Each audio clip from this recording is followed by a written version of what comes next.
Sveiki. Šį gražų šeštadienio pusiaudienį išeinu su žadėtų reportažu apie socialdemokratės sveikatos apsaugos ministrės vizitą Klaipėdos rajone Gargždų kultūros centre. Situacija buvo labai ne tik juokinga arba, kitaip sakant, tiesiog aš pasipiktinau, manau, kad gėda ministrei, kaip ji pabėga nuo žmonių, kurie jos kantriai laukia vėluojančios. Ir pačią situaciją jūs pamatysite video siužete. Ir čia man lieka tik tai pakomentuoti apie tai, ką aš išgirdau tame susitikime. Kai sveikata yra supriešinama su gynyba, tai ne strategija, o politinis išsisukinėjimas. Sveikata ir gynyba nėra arba pasirinkimas. Tačiau, kai visuomeniai užduodamas toks klausimas, tai jau ne diskusija, tai bandymas perkelti atsakomybę ant pačių žmonių pečių. Valstybė, kuri klausia, ar rinksimės gydymą ar saugumą, iš esmės pripažįsta, kad nebesugeba užtikrinti abiejų. O tai ir yra problema, o ne sprendimas. Dar blogiau, kai į viešą kalbą įvedamos lengvos etiketės apie ligoninių vadovus ar medikus, tarsi jie būtų sistemos problema. Mačo kultūra tokioje vietoje skamba ne tik netiksliai, tai skamba kaip biurokratinis atstumimas žmonių, kurie realiai laiko sveikatos sistemą ant savo pečių. Kol kabinetuose kūriamos formuluotės, ligoninėse kasdien sprendžiama labai paprasta realybė. Kaip suteikti paslaugas su nepakankamais resursais. Ir čia atsiranda dar viena esminė problema, apie kurią kalbama per tyliai – demografinė situacija. Mažėjantis vaikų skaičius, augantis senėjimas ir vis didesnė paslaugų apkrova reiškia vieną – vaikų sveikatos paslaugos jau dabar dažnai nepadengia net savikainos. Sistema balansuoja ne dėl valdymo stiprumo, o dėl žmonių, kurie ją dar laiko. Ir vietoje to, kad būtų kalbama apie realius sprendimus, finansavimą, prieinamumą, ilgalaikę struktūrą, dažnai gauname profesionaliai, kabutėse, supakuotus paaiškinimus be atsakymų. Tada lieka esminis klausimas. Jei šiandien negebame aiškiai atsakyti į paprastus klausimus apie sveikatos sistemą, kaip galima tikėtis aiškumo tada, kai situacija tampa krizinė? Valstybė nėra retorikos pratimas ir žmonės labai gerai skiria kalbėjimą nuo sprendimų. Prieš pateikiant jums vaizdo įrašą iš susitikimo, paprastai paaiškinsiu, ką reiškia viršplaninės paslaugos. Pavyzdžiui, ligonių kasų direktorius pagal neaiškią metodiką, statistiką ar dar kažkokią kitą burtų sistemą nustato, jog ligoninė gali suteikti, 1200 paslaugų per metus insultą patyrusiam žmonėm. 1201 pacientui suteikta paslauga jau nebus apmokama iš ligonių kasų. Ja suteiks ligoninė iš savo sąskaitos. Tai yra iš medikų algų biudžeto, įrangos atnaujinimo, remonto ar vaistų arba savivaldybių sąskaitos. Tai yra tik pavyzdys, kad būtų aiškiau, kas yra kvotos. O man į kamerą kalbanti sveikatos apsaugos ministrė seka pasakas apie tai, kaip reikia laikytis jos pasirašytų įsakymų ar taisyklių. Tačiau aš, kaip ir jūs mane stebintis, žinote, jog mūsų konstitucija mums suteikia teisę į nemokamą mediciną. Dar vienas svarbus akcentas mano nuomonė yra tas, kad žmogus mokėdamas privalomus sveikatos mokesčius nemato ir nežino apie kažkokias kvotas ir kiek jis paslaugų gaus už sumokėtus mokesčius. Kviečiu pažiūrėti mano įrašytą pokalbį su sveikatos ministre, negaliu sakyti, kad apsaugos, Marija Jakubauskienė. Jei manote, kad mano darbas yra svarbus, spauskite patiktukus, dalinkitės. O jei dar paremsite Klaipėdos krašto bendruomenių asociaciją, kuriai aš atstovauju, būsiu labai dėkinga. Taip pat galite deklaruoti 1,2 procentus mūsų asociacijai, tie, kurie dar neužsideklaravote savo pajamų. Duomenis pateiksiu komentare. Nuostabaus jums šeštadienio, saulėtos dienos ir geros nuotaikos. iš Klaipėdos krašto bendruomenių asociacijos ir esu Raimonda Zaborė ir vakar jūsų nesuspėjau Seime pasigauti, pasikalbinti ir aš noriu jums užduoti tokį klausimą apie sisteminės problemas ir tas klausimas iš 2 dalių. Išmokau vakar, kaip Budbergytė mokino, kad negalima 2, galima 1, bet iš 2 dalių klausimą.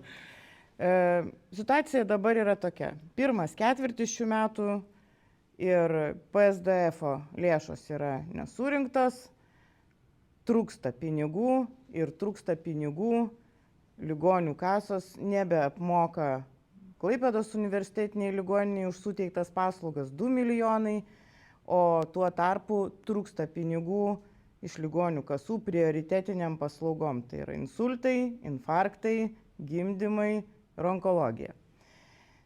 Klausimas toksai, ar gali būti taip, nes ligoninių vadovai, atvažiavau čia su ligoninių vadovais kalbėjusi, sako, kad ministerijai vadovauja ne ministrė Marija Jakubauskienė, o ligonių kasų direktorius ponas Bendorius. Jis skaičiuoja, kiek metams laiko reikia žmonėms sveikatos paslaugų ir atsisakė viršplaninės paslaugas finansuoti. Ir ta antra dalis mano klausimo. Neurologo paslaugos. Siuntimas, jo įkainis yra 35 eurai, be kelių centų. Pagal siuntimą yra 3 konsultacijos. Kaip Jūs manot, ministrė, šiuo metu nėra nei privačių, nei neprivačių neurologų regione užsiregistruoti, kad žmonės galėtų nueiti, ar ne? Tai visiems svarbus gydytojas. Sakykit, prašau, už kiek Jūs keičiat automobilio padangas? Palyginimui, aš tiesiog, nes jeigu 3 konsultacijos, tai yra po 12 eurų, ar ne? Ar Jūs nemanot, kad iki šiol neperžiūrėtos paslaugos, įkainiai, metodika, Jūs jau 2 metai, ar ne, ministrė? Kaip Jūs manot, ar tai yra sveika situacija? Aš jau nekalbu apie vaikų paslaugų įkainių nedidinimą, kai Jūsų viceministrė konkrečiai sveikatos reikalų komitete pasakė, kad vaikų paslaugų įkainiams nėra pinigų, todėl kad pinigai nueina gynybai. Ir mano pabaigai, pas Jūs iš tikrųjų gaisras ministerijai, ligonių kasose, o Jūs čia atvažiuojate į regioną ir sakot, jo, čia pas Jumis. Bet ką Jūs darot, kad šita situacija pasikeistų? Ačiū. Tai čia kokie 17 klausimų, mastelio nuo strateginio iki mikro lygmens.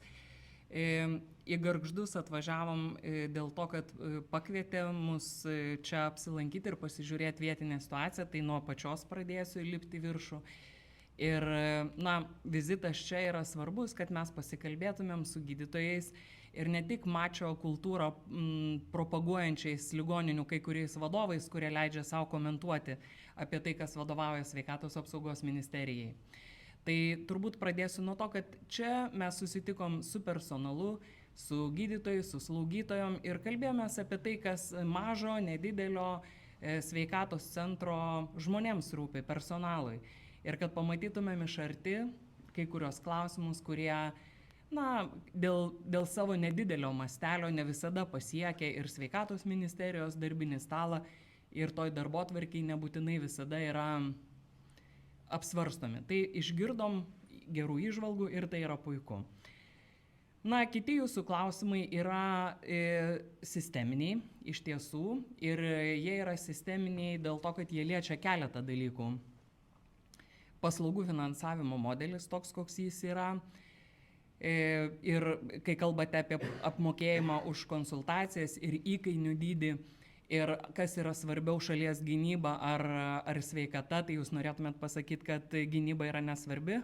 Ne, aš nelyginu gynybos, aš kalbu apie tai, kad kai Jūs kalbate apie įkainius prieš žmonių sveikatą, tai kas gins ką nors, kai nėra sveikatos ir nėra paslaugų teikiamų. Tuo tarpu sveikata vienareikšmiškai, tuo tarpu lyties keitimo operacijos yra nemokamos. kai tai yra patologija ir tai reikia gydyti.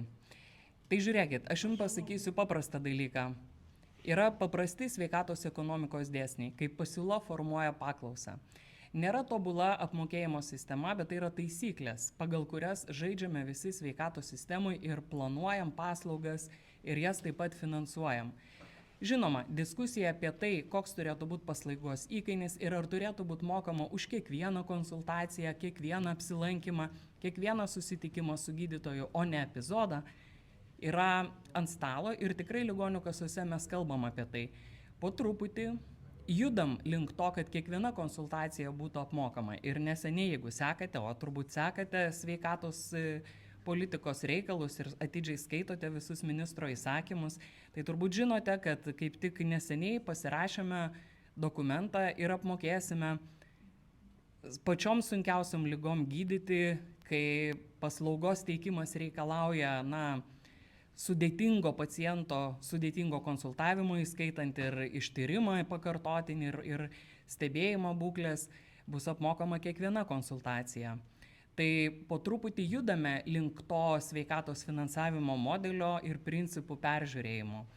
O žinot, kai kalbat apie tai, kas yra svarbiau ir kad pinigų užtenka ar neužtenka, tai reikia pirmiausia suprasti bazinius sveikatos politikos principus, kaip yra sukonstruota Lietuvos sveikatos sistema. Ir sveikatos sistema Lietuvoje yra sukonstruota taip, kad ji yra paremta solidarumo principu. Ir jeigu norėtumėm pereiti prie kitokio principo, be abejonės tai yra, turbūt atviros diskusijai Lietuvos žmonėms, politikams klausimas, koks sveikatos sistemos modelis Lietuvoje būtų reikalingas ir priimtinas. Tai solidarumas iš tiesų reiškia, kad žmonės gauna pagal poreikius to, ko jiems reikia, tada, kai reikia, ir už tai moka dirbantis, už nedirbančius, jauni, už senus, ir valstybės lėšomis, draudžiami asmenys, studentai, vaikai ir seneliai gauna pagalbą tada, kada jiem reikia. Tai yra toks socialinio teisingumo modelį atspindinti paradigmą, ant kurios ir stovi daugelio Europos valstybių sveikatos sistemos. O finansavimo modelio peržiūrėjimas, jis visada yra procese. Jūs galvojat, kad ligonių kasose nevyksta diskusijos apie tai, koks efektyviausias finansavimo modelis turėtų būti, be abejonės, kad vyksta. Ir yra svarstoma, kokios alternatyvos galėtų būti. Sveikatos sistemoje pinigų yra tiek, kiek žmonės suneša ir kiek valstybė skiria už valstybės lėšomis draudžiamus asmenis. Mes buvom paskaičiavę savo poreikį, kad sulygintumėm įmokas ir tokio finansavimo dydžio 1,5 milijardo eurų mums pakaktų atliepti visus poreikius ir visų virš sutartinių paslaugų apmokėjimą nepriklausomai nuo to, kiek iš tiesų reikėjo tų paslaugų suteikti, o kiek tai buvo ne poreikis, o iš tikrųjų pacientų pageidavimas, kurį provokuoja ir produkuoja tiesiog geras paslaugų apmokėjimas. Ministrė, bet tai yra ligonių kasų kontrolės klausimas. Jūs kalbat tai visuomeniai, bet tai, kad nekontroliuojama, tai kaip? Ir tie dalykai yra kontroliuojami. Man atrodo, kad jūsų klausimai yra labai teisingi, labai geri ir jie, žinokit, yra aptarinėjami. Ir žmonės, kurie dirba ir ligonių kasose, ir sveikatos apsaugos ministerijoje, be abejonės apie tai kalba. Be abejonės, labai normaliam, giliam, profesionaliam lygmenį, darbinėje aplinkoje, tai tos diskusijos vyksta, mes turim skaičiavimus. Ir, yra kai kurie baziniai principai, apie kuriuos turbūt, tarp profesionalų reikia kalbėtis.